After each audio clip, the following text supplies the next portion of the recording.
Yul-tae Eun opened his eyes to the bright lights of a hospital room, his body aching with every breath. 3 broken ribs, a concussion, and countless bruises were the price of surviving a high-speed crash on the streets of Seoul. But the pain wasn't what made him freeze. It was the voice outside his hospital door. If he doesn't remember the marriage, a woman said calmly, we'll file for an annulment before he recovers. Once that's done, the shares can be transferred without resistance. Yul-tae recognized the voice instantly. It was his mother, Madame Eun. For a brief moment, he closed his eyes again, pretending he was still unconscious. Every word pierced deeper than the injuries from the accident. She wasn't discussing his recovery. She was planning to erase his wife from his life while he lay helpless in a hospital bed. Seconds later, the doctor entered the room with a young woman whose eyes were swollen from days of crying. She rushed to his bedside, gently taking his hand. Yul-tae, she whispered, her voice trembling. You're awake. The doctor smiled reassuringly before asking a routine question. Mr. Eun, do you recognize this woman? He looked into her tear-filled eyes. Of course he recognized her. She was Solene Auberge, his wife. The woman he had chosen over family expectations, public opinion, and $1 billion inheritance. He remembered every moment they had shared. Every promise. Every sacrifice. Every reason he loved her. But he also remembered what he'd just overheard outside the door. If his mother believed he had lost his memory, she would reveal the entire plan. It was the only chance he had to uncover the truth. Yul-tae slowly released the warmth from his expression. I'm sorry, he said quietly. I don't know who you are. The words shattered Solene's heart. Tears streamed down her face as she desperately searched his eyes for even the smallest sign of recognition. There was none. At least, none that anyone else could see. She stumbled backward, unable to speak. Yul-tae wanted to reach for her. To tell her everything. Instead, he watched the woman he loved walk out of the room believing she had lost her husband. It was the cruelest decision he had ever made. But to understand why he made that choice, you have to go back to the day 2 strangers met because of a building that was never supposed to change their lives. 2 years earlier, Seoul's skyline was filled with towering glass buildings, but one of them had become an embarrassment to the powerful Eun Maritime and Tech Group. Built decades earlier, the once iconic tower had fallen behind modern standards. The company decided it needed more than a renovation. It needed a rebirth. After reviewing proposals from architectural firms around the world, one design stood above the rest. The lead architect behind it was 29-year-old Solene Auberge. Born in Douala, Cameroon, and partly raised in the United States, Solene had built a reputation for restoring forgotten landmarks without stripping away their history. Her designs respected the past while embracing the future. That philosophy won her the contract. It also brought her to Seoul. From the moment she arrived on the construction site, Solene made one thing clear. She wasn't interested in impressing billionaires. She was interested in building something extraordinary. Within days, contractors learned she expected excellence from everyone, including herself. She questioned engineering reports, corrected structural calculations, and wasn't afraid to challenge anyone if safety or quality was at risk. Some admired her confidence. Others found it intimidating. One morning, while standing on the 4th floor scaffolding, she found herself in a heated debate with a senior engineer over a load-bearing beam. The engineer insisted his calculations were correct. Solene calmly pointed out 3 errors, in fluent Korean. The entire site fell silent. Standing below, watching the exchange with genuine curiosity, was Yul-tae Eun. Unlike most corporate heirs, Yul-tae rarely announced his visits. He preferred walking construction sites alone rather than being surrounded by executives. He had expected another routine inspection. Instead, he watched an architect from Cameroon confidently out-argue engineers who had worked for his family for decades. When the discussion ended, he walked toward her. You just corrected my father's engineers, he said with an amused smile. They were wrong. Her answer came so naturally that he couldn't help laughing. I've noticed. She finally looked at him. And you are? Yul-tae.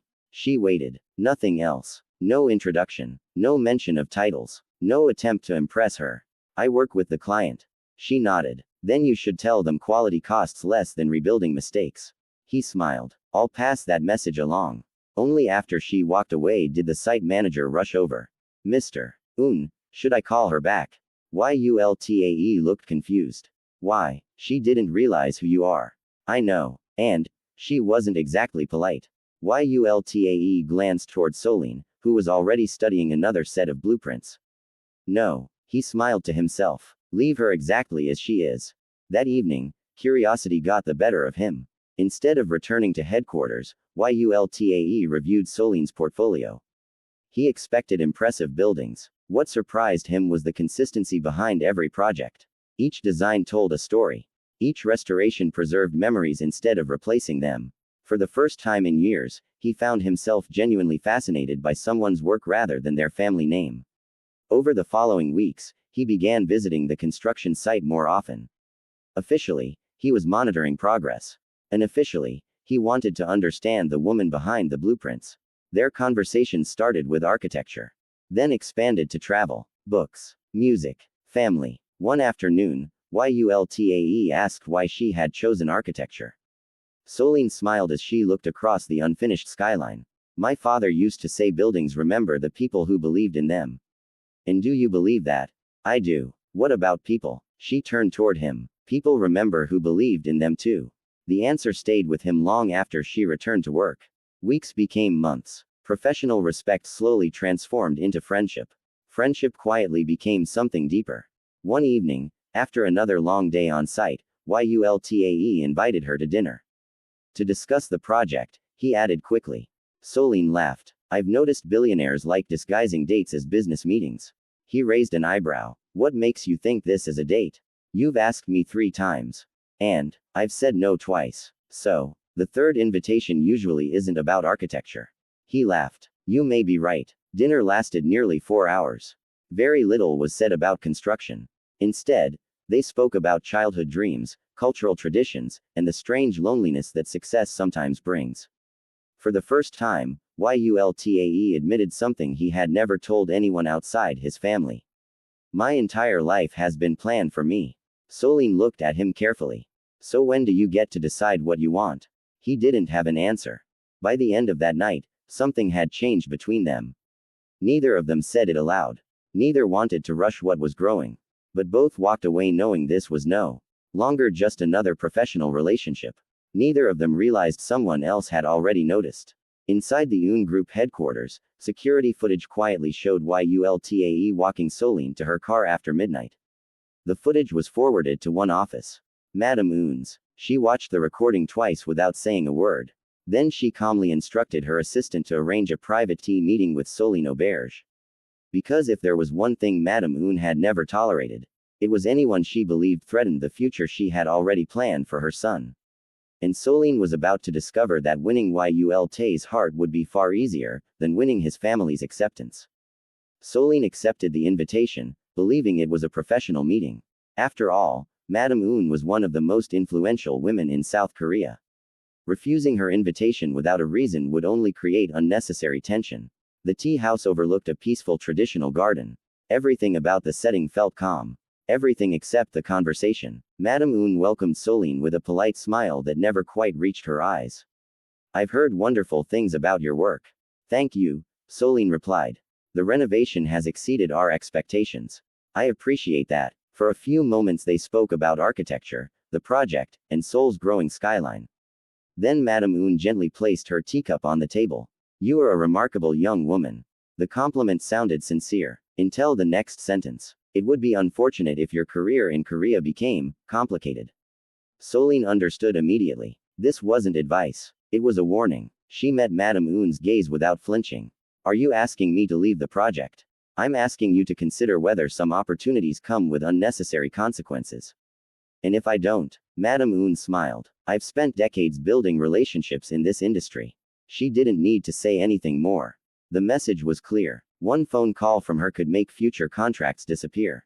Yet Solene refused to be intimidated. I've never built my career by choosing the easy path.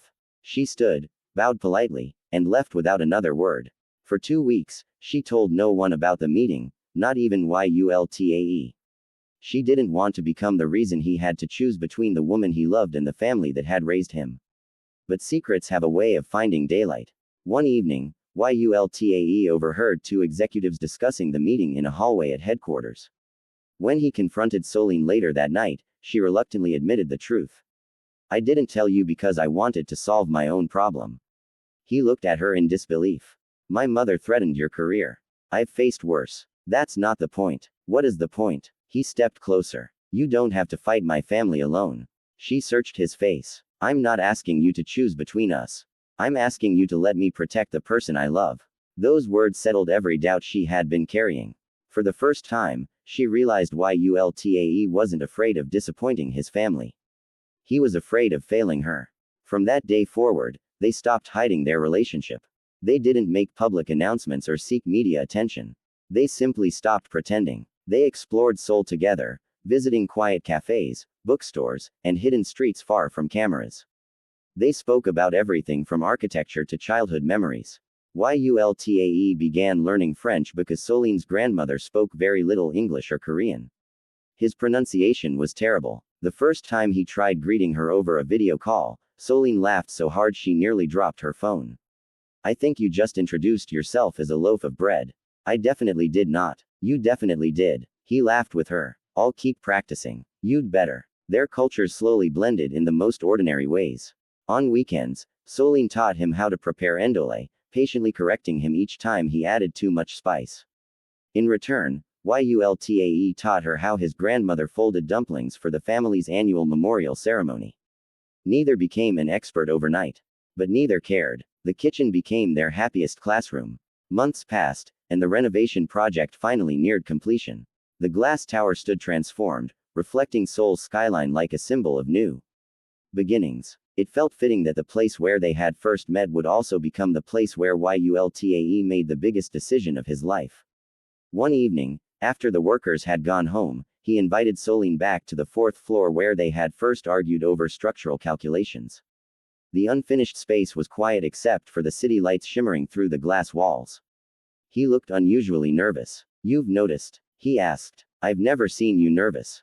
I've never done this before. She smiled. What are you doing? Instead of answering, he reached into his coat pocket and took out a small velvet box. For a moment, Solene forgot how to breathe. My entire life, he began, someone else has decided what my future should look like. He looked around the building. This tower taught me something. What? Strong foundations aren't built by following someone else's blueprint. His eyes met hers. They're built by choosing the right person to build with. He slowly knelt. Solene Auberge, will you marry me? Before he could finish another sentence, tears filled her eyes. Yes. He laughed. I haven't even finished asking. You don't have to. She pulled him to his feet and wrapped her arms around him as the lights of Seoul sparkled behind them. 14 months after their first meeting, they married in a quiet ceremony attended by close friends, trusted colleagues, and one unexpected guest. Yul-tae's grandfather. The elderly chairman smiled warmly as he welcomed Solene into the family. My grandson has finally made a decision no one else made for him. She bowed respectfully. I'll do my best to deserve him. He chuckled. I think it's the other way around. One seat, however, remained empty. Madame Eun never attended. Instead, she sent a short message just before the ceremony began. This marriage will not last. Neither of them responded. They refused to let bitterness overshadow the happiest day of their lives. The first months of marriage were filled with simple joys. Sunday breakfasts, late-night conversations, cooking disasters, quiet walks beside the Han River. Whenever work became overwhelming, they reminded each other why they had chosen this life. It wasn't because it was easy. It was because it was theirs. Then, 4 months after the wedding, everything changed. Yul-tae had just finished a board meeting when he started driving home through heavy evening rain. At exactly the same time, Solene was preparing dinner, smiling as she folded dumplings while a pot of endole simmered gently on the stove. She sent him a message. Drive safely. Dinner's almost ready. He smiled as he read it. Seconds later, a speeding car ignored a red light and slammed into the driver's side of his vehicle. The impact sent his car spinning across the intersection before crashing into a concrete barrier. Metal twisted. Glass exploded. Then, silence. 3 days later, Yul-tae opened his eyes in a hospital bed and overheard his mother plotting to erase his marriage while doctors still believed he might not survive. When the doctor asked if he recognized the woman crying beside him, he made the hardest decision of his life. He looked straight at Solene and claimed he had never seen her before. News of his memory loss spread quickly. Doctors believed the trauma had erased recent memories. The media described it as a tragic medical complication. Madame Eun called it an opportunity. Solene called it heartbreak. Despite everything, she refused to leave. She asked the doctors for permission to remain part of his recovery, explaining that familiar faces often helped memory return. Reluctantly, Madame Eun agreed. She believed allowing Solene to stay would only make the inevitable separation easier. She was wrong. Pretending to have forgotten made Yul-tae invisible. Family members stopped hiding conversations. Executives assumed he understood nothing. One evening, he overheard Madame Eun and his older brother discussing legal documents involving an annulment and the transfer of his company shares. The accident hadn't created the plan. It had accelerated it. Days later, while organizing old photographs for Yul-tae's therapy, Solene accidentally discovered a folder containing the same documents.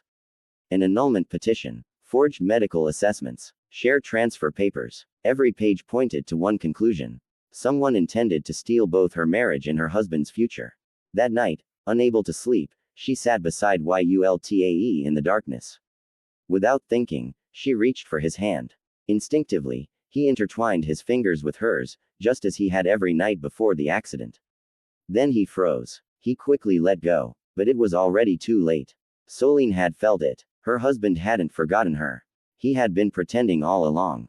And the next morning, she intended to make him tell her why.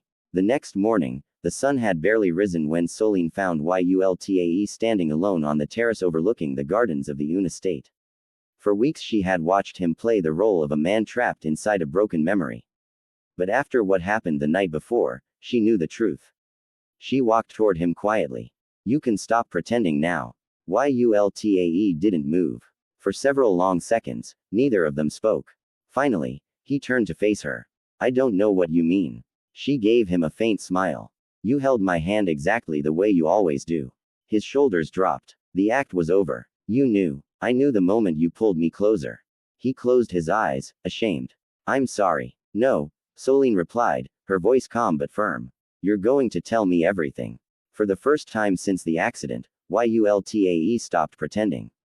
He told her about overhearing his mother outside the hospital room. He explained how she planned to use his supposed memory loss to dissolve their marriage and seize control of his company shares. He admitted that every cold stare, every painful silence, and every moment he pretended not to know her had been part of one desperate plan to expose the truth. When he finished, Solene stood quietly. "You should have trusted me from the beginning." "I know. I spent weeks believing I'd lost my husband. I was trying to protect you." She stepped closer and gently took his hands.